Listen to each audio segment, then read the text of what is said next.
Alright guys, so like I said, this week is the start of our light unit. It'll probably take us about 3 weeks since we're spending 20 minutes every day working on it.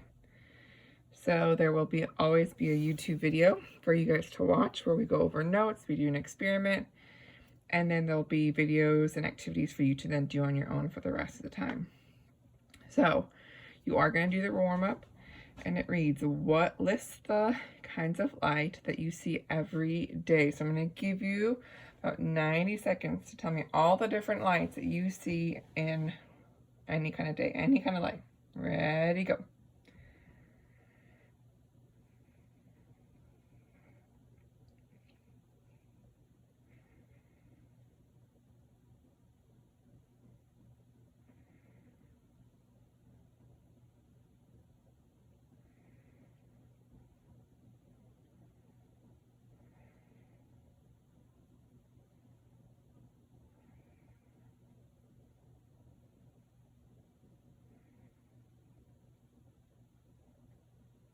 We've got 45 more seconds to list all the different types of light that you see every day.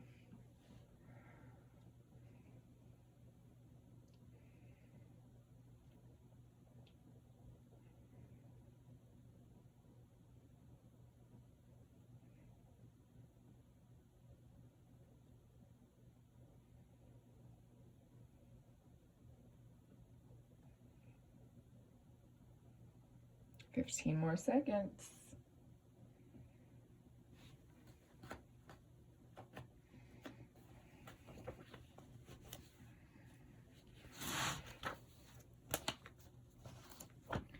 All right, so we're going to do our first 2 vocabulary words.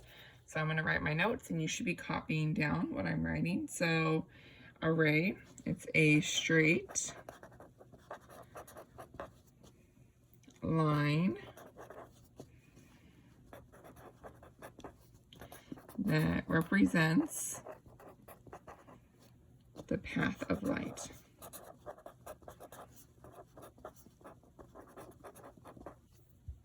So it's a straight line that represents the path of light. So the sun is giving off rays, and so the light coming off of the sun is traveling in these straight lines as it is coming towards Earth.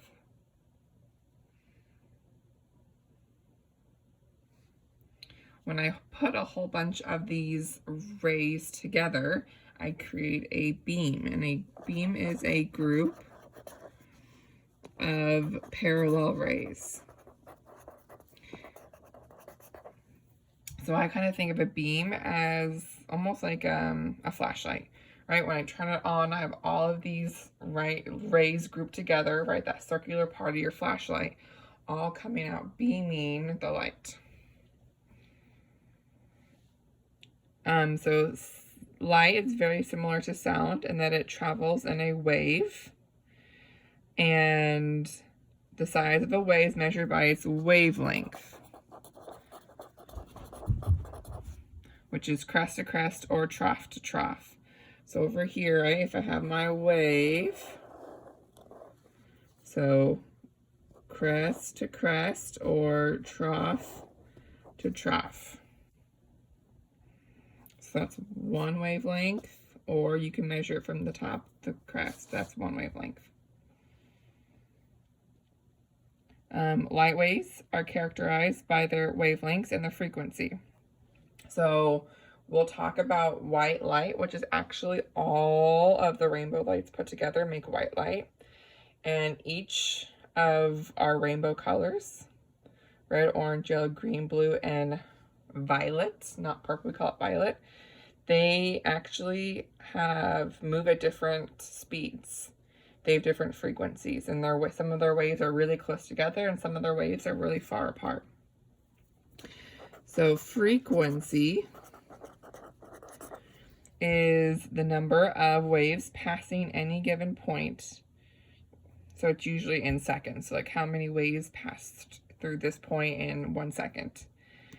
So the greater the frequency, which means the closer my waves together, the more waves that are passing through, the more energy. So kind of think about when you guys have lots of energy, you're jumping around, you're running, you're dancing, you're going crazy, versus when you don't have a lot of energy, you're just kind of walking around or laying in your bed, right? Same thing with the waves. If they have lots of energy, they're really close together, they're moving really fast.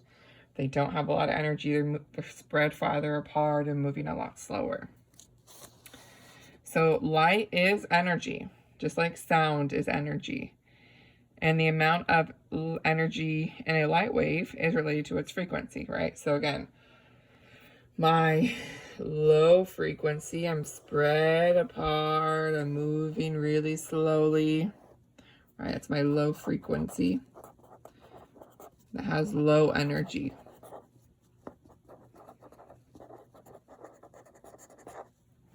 Versus my high frequency, and they're much closer together and they're moving a lot faster. So that's my high frequency equals high energy.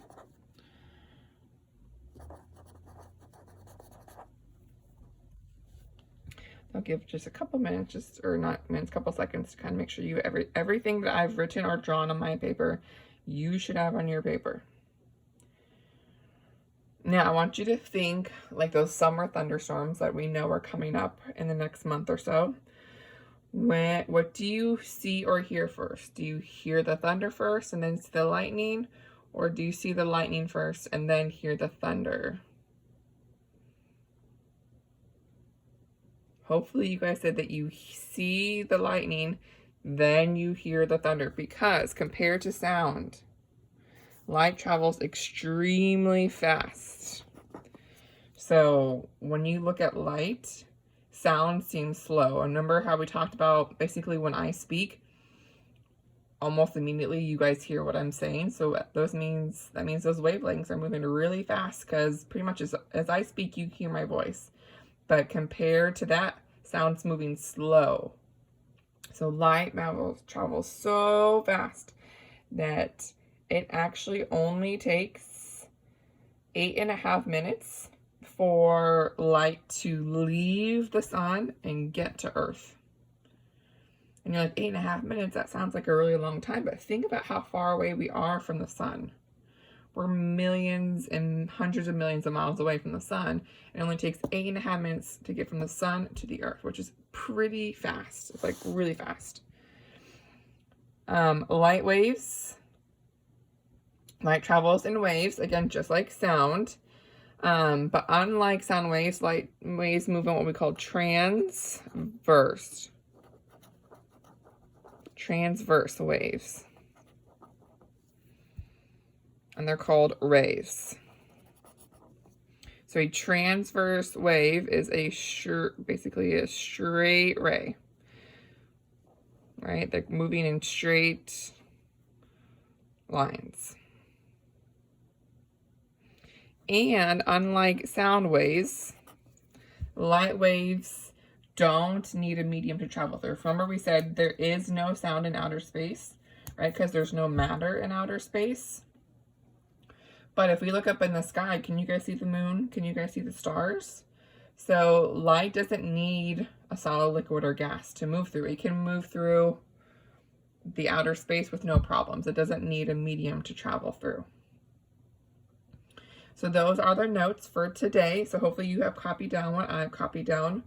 If you look in Plan Book, there is an activity and you're supposed to go on, I think today is a study jam, and you need to watch the study jam video, and then you need to do the questions after. There's usually like 7 or 8 questions, and if you want to watch the study jam more than once, you're more than welcome to. And then you need to send me your answers. How many did you get correct out of your questions?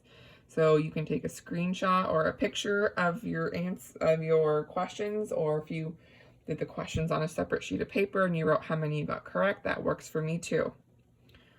So go on, watch the video, answer the questions, and then I will see you guys tomorrow for our next set of notes and activity. Alrighty, bye.